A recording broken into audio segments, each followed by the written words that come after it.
皆さんまた来てくださってありがとうございます。こちらは雨のニューヨーク金曜日の夜です。ということで今日の動画はまたね国賊級のやつが出てきちゃいましたね。これでこの動画を上げるんですけど、原文の動画の下にたくさん意見がある中で結構な人数の人がこれでジョー・バイデンを弾劾しなかったらこの国狂ってるよっていう、もう弾劾っていう言葉が出てきてるんですね。なのでかなりこれひどい国賊級の反逆罪級の暴露だと思います。ということで、以前FTX っていう投資会社がバイデンと民主党にもうすごいお金を献金していて、そしてバイデンが大統領になった。でバイデンからウクライナにお金が回って、ウクライナがこの FTX にお金を回して、この FTX がまた民主党にお金を戻すっていう、このぐるぐるぐるぐる資金洗浄が上がってきましたよね。で今回はこの FTX っていう投資会社じゃなくてハンターのこの会社が中国の石油会社にお金を1700億円ぐらいのお金を2015年に投資して、その中国の石油会社が2017年中国のグリーンエネルギー会社と合併して、その合併したところに今のジョー・バイデンが10億お金を流し込んでるっていう、こういうこれまたもう資金洗浄というか、これ国策が絡んできてますから、このバイデンはアメリカの石油産業を全部台無しにして、全部ぶっ壊して、今のインフレを起こして戦争を起こして、もう世界がめちゃくちゃになりましたよね。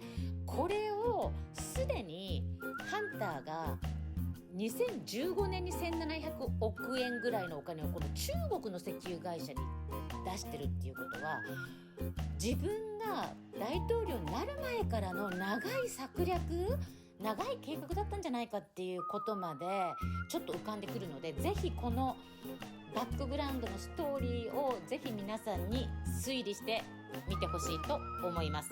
そしてこの今日の動画の中でロバートさんが言ってるディストピア、まるでディストピアの小説の中のようなことが起こっていますっておっしゃってるんですけど、このディストピアっていうのはユートピアの反対で、いわゆる理想社会に見せかけながら国民を洗脳して自分の体制に反対する者は制裁をかけていくっていう、独裁社会なんですね。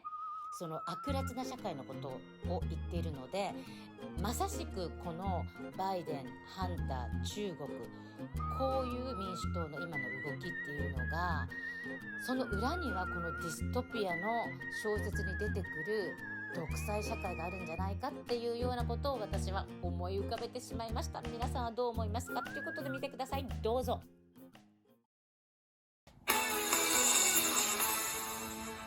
President Biden's energy department reportedly funneling $10 million to a China-backed green energy company.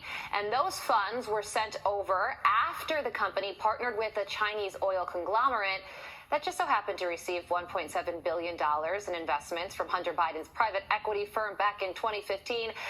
Dr. Devin Roberts, president of the Heritage Foundation, joins us now. Dr. Roberts, some people would look at that timing and say it's suspicious. To say the least. And, I was thinking this morning as I was reading the facts of this for the third time, that it's like we're living in a dystopian novel.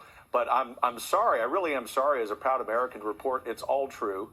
And the reason it's true is that this administration has set up an annex of the White House in Beijing, and two subsidiaries of that CCP-owned petroleum company are running basically these efforts. And so Hunter Biden has got to be investigated. Thankfully, the House Republicans are coming in with those plans.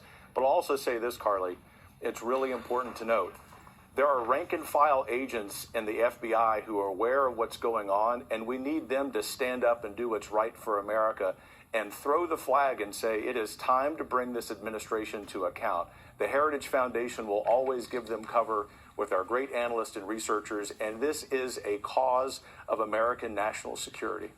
Yeah, on the one hand, the president is spending billions of dollars on the Chips and Sciences Act to compete with China. And then on the other, he now has a history of giving money to companies with ties to the Chinese Communist Party. Is that normal? Because that doesn't seem to make a whole lot of sense.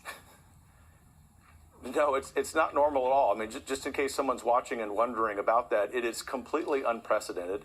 It likely is towing the line of treason, a word that I don't use lightly. You know that at Heritage we wouldn't say something like that if there weren't substance for it. And I want to be clear, it's really important when the House Republicans come into office in a few weeks that they have an agenda that's aspirational about the future and not 100% about investigations. But in this case, for obvious reasons, it's really clear they need to use the power of oversight and the power of investigations to, as my colleagues like to say, show the receipts. And then we actually need to do something about it, going back to my point about the FBI also doing the right thing. Dr. Roberts, let's talk about what's going on in California. There are 3 different guaranteed income initiatives in San Francisco that exclude white residents. And the initiatives are the Black Economic Equity Movement, which provides $500 a month exclusively to Black young adults. There's also the Abundant Birth Project, which gives $1,000 a month to Black and Pacific Islander mothers, and the Guaranteed Income for Transgender People program, which will dole out $1,200 a month and prioritize enrollment of transgender, Black, Indigenous, or people of color. And now you have lawyers that are saying, hey, hang on a second, there are laws that ban programs that favor one race over the other. So is this legal? It's not only not legal, it's sad, it's tragic, and I would even say that it's evil for this reason. You know, I'm a historian. You remember sitting in history classes, Carly, where hopefully your teacher or professor said one of the greatest achievements in the United States of America is the 14th Amendment. 620,000 fellow Americans gave their lives over a conflict, the Civil War, that produced, thankfully, the 14th Amendment. It is considered by historians, political scientists across the political spectrum our crowning achievement. What something like this in San Francisco does is say all of that should be thrown out. And it should be thrown out because now they want to, as they would say, define everyone by their race or by being transgender.